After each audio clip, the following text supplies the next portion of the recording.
तो अहमदाबाद से प्रियंका शर्मा फिलहाल हमारे साथ जुड़ी हुई थी, लेकिन उन तक शायद हमारी आवाज नहीं पहुंच पा रही है। अब सफाई का रुख कर लेते हैं। प्रियंका शर्मा हमारे साथ जुड़ी हुई हैं।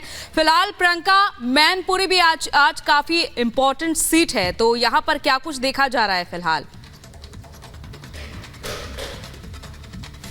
बिल्कुल, देखिए हम तस्वीरों के जरिए आपको दिखाएंगे। 7 बजे यहाँ पर वोटिंग शुरू हो जाएगी। इस पूरे स्कूल को जो है गुब्बारों से सजाया गया है। यहाँ पर ये सेल्फी पॉइंट बनाया गया है और अंदर भी आएंगे तो देखिए व्हील चेयर की भी यहाँ पर व्यवस्था की गई है, रैंप की व्यवस्था की गई है ताकि वोटर्स को किसी तरह की कोई प्रॉब्लम ना हो। कुल मिलाकर जो उत्तर प्रदेश की सीटें हैं 80 सीटें हैं। आज तीसरा चरण है जिसमें 10 सीटों पर मतदान होना है। आपको एक बार फिर से बता दें, देखिए संभल, हाथरस, आगरा, फतेहपुर सीकरी, फिरोजाबाद, मैनपुरी, एटा और बदायूं, आंवला, बरेली, ये वो सीटें हैं जहां पर मतदान होना है। लेकिन ये मैनपुरी, देखिए आपको बता दें, डिंपल यादव जो है अभी मौजूदा सांसद भी हैं और इस बार जो है यादव परिवार की तरफ से 3 वो प्रत्याशी हैं जिनकी किस्मत दांव पर लगी हुई है। अगर हम फिरोजाबाद की बात करें या फिर बदायूं की बात करें, इस मैनपुरी की बात करें, डिंपल यादव हो गई, आदित्य यादव हो गए और अक्षय यादव हो गए। ये 3 वो प्रत्याशी हैं जिनकी आज जो किस्मत है वो ईवीएम में कैद हो जाएगी। अब से थोड़ी देर बाद अखिलेश यादव और डिंपल यादव यहाँ पर मतदान करने के लिए पहुंचेंगे, लेकिन सबसे पहले समाजवादी पार्टी के राष्ट्रीय महासचिव राम गोपाल यादव यहाँ पर पहुंचकर मतदान करेंगे। सुरक्षा के लिहाज से अगर देखें तो काफी बेहतर व्यवस्था। बिल्कुल, जब वो मतदान के लिए आएंगे तो वापस आप तक पूछेंगे आपसे सवाल, उनसे भी आप सवाल कीजिएगा प्रियंका।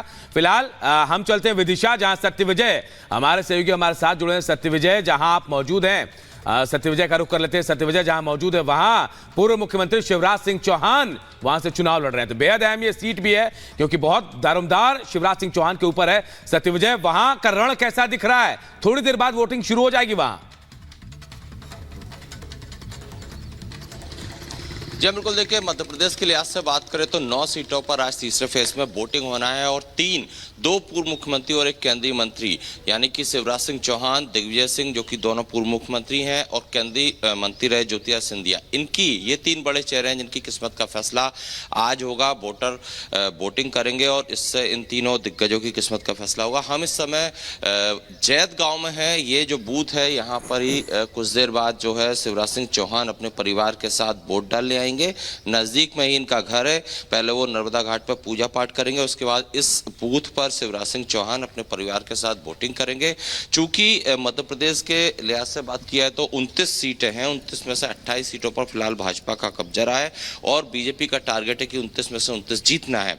और शिवराज सिंह चौहान हो जिन्होंने कि न सिर्फ इस विदिशा लोकसभा क्षेत्र में बल्कि पूरे प्रदेश में प्रचार किया है और उनका ये दावा है कि मध्य प्रदेश में 29 में से 29 सीट जो है कमल यानी कि भाजपा की आएंगी। लेकिन अगर कांटे की टक्कर की बात करें तो राजगढ़ और मुरैना 2 ऐसी सीट हैं इन 9 सीटों में से जिनमें की टक्कर बताई जा रही है। राजगढ़ में दिग्विजय सिंह मैदान में है जो कि लगातार इमोशनल कार्ड खेल रहे हैं वहां की जनता के लिए, और मुरैना में भी जाति समीकरण के लिहाज से काफी कांटे की टक्कर बताई जा रही है। बाकी जो 7 सीटें हैं उन पर भाजपा आगे दिख रही है, जिनमें से 1 सीट विदिशा लोकसभा भी है जहां से कि शिवराज सिंह चौहान जो है कि खुद प्रत्याशी हैं। अब देखना यह है कि चूंकि अभी 6:15 हुआ है, थोड़ी देर बाद यहाँ पर मुकपोल वगैरह चीजें स्टार्ट होंगी, लेकिन 7 बजे से यहाँ पर वोटिंग शुरू हो जाएगी। बिल्कुल सत्यविजय, हम एक और पल की खबर अपने दर्शकों तक पहुंचाएंगे। बड़ी टीम ग्राउंड जीरो पर मौजूद है रिपब्लिक की और हर पल का अपडेट भी हम अपने दर्शकों तक पहुंचाते रहेंगे।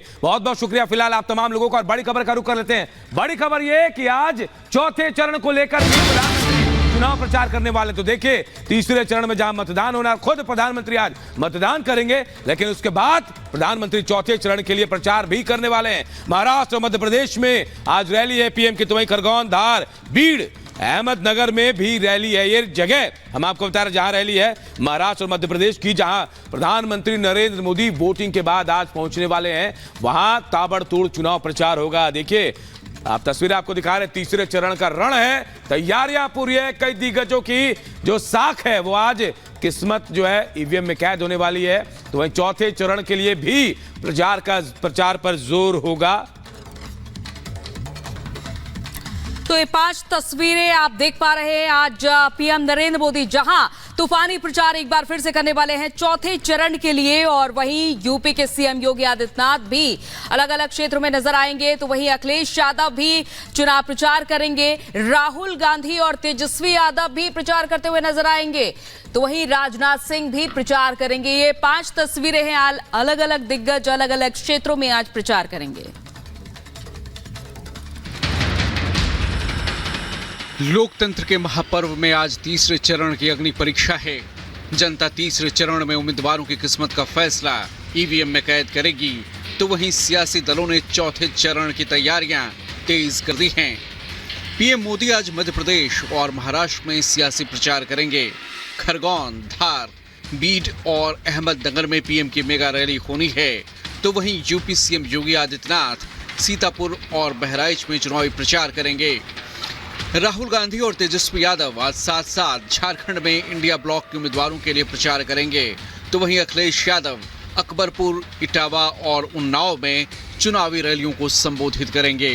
अमेठी में स्मृति ईरानी के लिए बीजेपी प्रदेश अध्यक्ष भूपेंद्र सिंह प्रचार करेंगे, तो वहीं लखीमपुर खीरी और शाहजहांपुर में डिप्टी सीएम केशव प्रसाद मौर्य प्रचार की कमान संभालेंगे। Bureau report, Republic Bharat. और प्रियंका शर्मा का रुख कर लेते हैं, सैफई में है। सैफई यादव लैंड कहा जाता है प्रियंका, फिलहाल वहां क्या स्थिति लग रही है? ताबड़तोड़ चुनाव प्रचार हुए हैं, अखिलेश पहुंचे थे और आज वोटिंग का दिन भी है। बिल्कुल, देखिए अब से थोड़ी देर बाद अखिलेश यादव, डिंपल यादव यहाँ पर वोट के लिए आएंगे। लेकिन अगर हम मैनपुरी सीट की बात करें तो इस वक्त जो है यहाँ से मौजूदा सांसद है डिंपल यादव, क्योंकि 2022 में मुलायम सिंह यादव के निधन के बाद उपचुनाव में डिंपल यादव ने यहाँ पर जीत दर्ज की थी। हालांकि सबका ये कहना था कि सिंपैथी वोट मिल गई है, लेकिन इस बार देखना दिलचस्प होगा, क्योंकि कड़ी टक्कर है उस प्रत्याशी से जो योगी कैबिनेट में पर्यटक मंत्री है। लेकिन आपको बता दें कि इस बार जो है अगर फिरोजाबाद की बात करें तो वहां से अक्षय यादव और बदायूं से आदित्य यादव भी चुनावी प्रचार में है। आदित्य यादव के लिए ये एक तरीके से एक लॉन्चिंग है उनके पॉलिटिकल करियर की, तो ये देखना दिलचस्प होगा कि कितने मार्जिन से वो जीत दर्ज करते हैं। हालांकि जब हमने कल यानी कि बीते दिन जब बात की थी अखिलेश यादव से या डिंपल यादव से पहले भी, तो उनका कहना था कि ये पूरा जो यादव लैंड है ये सपा समाजवादी पार्टियों का गढ़ नहीं बल्कि इनका घर है, क्योंकि यहाँ पर बहुत काम किए हैं। हालांकि डिंपल यादव की जो हम बात कर रहे हैं वो पहले जो है 2019 में कन्नौज से चुनाव हार चुकी है, लेकिन इस बार अपनी जीत को लेकर आश्वस्त है। उनका कहना है कि कोई सिंपैथी वोट नहीं बल्कि जो काम हुआ है उस काम को लेकर ही हम जा रहे हैं कि मुलायम सिंह यादव के कार्यकाल में किस तरीके से। बिल्कुल, आप यहाँ सैफई से तस्वीरें दिखा रही हैं। प्रियंका, गांधीनगर का रुख कर लेते हैं, अनामिका हमारे साथ जुड़ी हुई है। अनामिका, धीरे धीरे क्योंकि अब वक्त भी आगे बढ़ रहा है, 7 बजे से वोटिंग भी होनी है, तो सबसे पहले तो वहां से तस्वीरें जरूर दिखाइएगा कि किस तरह की तैयारियां इस बार की गई है गांधीनगर सीट से। देखिए, तैयारियां इस बार ऐसी की गई ताकि जो वोटिंग प्रतिशत है वो पिछले बार के मुकाबले ज़्यादा बढ़े, और हर चरण के साथ जो इलेक्शन कमीशन है उसकी नज़र इस बात पर बनी भी हुई है। जहां पर मेरी मौजूदगी थोड़ा ये हाई प्रोफाइल जोन है, ये सेंटर है, क्योंकि खुद देश के गृह मंत्री अमित शाह यहाँ पर वोट डालने के लिए आ रहे हैं। हालांकि अभी चूंकि जब तक अमित शाह आ नहीं जाएंगे तब तक हमें अंदर जाने की परमिशन नहीं दी जाएगी, क्योंकि अभी अंदर चेकिंग की जा रही है। इसके अलावा चूंकि इसको सब जोनल ऑफिस भी बनाया गया है, लिहाजा ये पुलिस के लिए भी एक बड़ा सेंटर है। अभी वोटर्स यहाँ पर नहीं पहुँच रहे हैं। 7 बजे के आसपास जब वोटर्स यहाँ पे पहुंचेंगे तो मुझसे बात करवाएंगे और जानने की कोशिश करेंगे कि वो गांधीनगर के विकास को लेकर क्या सोचते हैं, क्या रणनीति है। लेकिन जो सामने देख रहे हैं आप पोलिंग बूथ, इसी पोलिंग बूथ में गृह मंत्री अमित शाह अपने पूरे परिवार के साथ वोट डालने के लिए आएंगे। हालांकि गुजरात की अगर बात की जाए और यहाँ की सीटों की अगर बात की जाए तो 1989 के बाद यहाँ पर हमेशा से ही बीजेपी का पलड़ा कांग्रेस के ऊपर भारी रहा है। एक वक्त ऐसा भी आया था जब कांटे की टक्कर दिखती थी, लेकिन तभी बीजेपी का मार्जिन जो था वो कांग्रेस से ज्यादा था।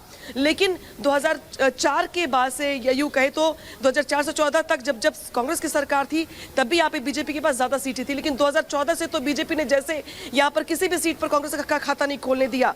2019 की सभी 26 सीटों पर बीजेपी ने जीत हासिल की थी।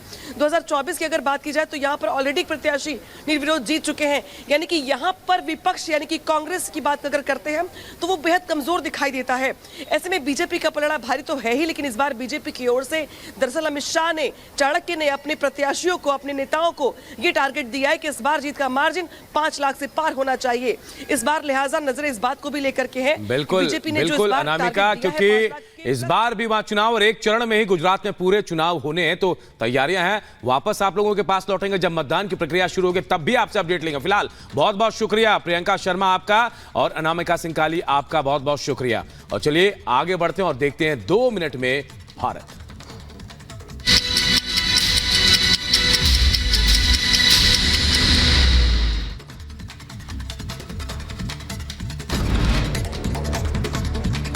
उत्तराखंड के जंगलों में आग बुझाने की कोशिशें जारी हैं। एनडीआरएफ के अलावा वायुसेना की चॉपर की भी मदद दी जा रही है। जंगल में आग लगाने वालों पर प्रशासन सख्त, आरोपियों पर लगेगा गैंगस्टर एक्ट। उत्तर प्रदेश के सहारनपुर में शिवालिक पहाड़ियों पर जंगल में लगी भीषण आग। वन विभाग की टीम आग बुझाने में जुटी। बताया गया कि तेज हवाओं के साथ आई चिंगारी ने आग लगाई। यूपी रायबरेली में ट्रेन की चपेट में आने से पति पत्नी की हुई दर्दनाक मौत। घटना के बाद से पूरे परिवार में कोहराम मचा। पुलिस मामले की जांच में जुटी। लोकसभा चुनाव के बीच दिल्ली पुलिस की स्पेशल सेल को बड़ी कामयाबी। 15 पिस्टल बरामद। 2 हथियार तस्कर भी गिरफ्तार। यूपी के संभल के रहने वाले हैं दोनों आरोपी। दिल्ली के जाफराबाद इलाके में एक शख्स की चाकू से गोद कर हत्या कर दी गई। सीसीटीवी में हत्या की पूरी घटना कैद। वीडियो में 4 नाबालिग लड़के हमला करते हुए नजर आए। पुलिस ने चारों को हिरासत में लिया। यूपी के बांदा में शॉर्ट सर्किट से घर में लगी आग और देखते देखते आग ने 3 घरों को अपनी चपेट में ले लिया। हादसे में एक युवक झुलस गया तो कई मवेशियों की मौत हो गई है। यूपी के मुजफ्फरनगर में पुलिस ने लुटेरी दुल्हन के गैंग का भंडाफोड़ किया। लुटेरी दुल्हन समेत 7 आरोपितों को गिरफ्तार किया। पुलिस ने बड़ी मात्रा में लूटी गई ज्वेलरी, नकदी भी बरामद की। ग्रेटर नोएडा के गौतम बुद्ध विश्वविद्यालय में महिला की हत्या से सनसनी। सरकारी क्वार्टर की टंकी में मिला महिला का शव। घटना के बाद से महिला का पति गायब। पुलिस फरार पति की तलाश में जुटी। यूपी के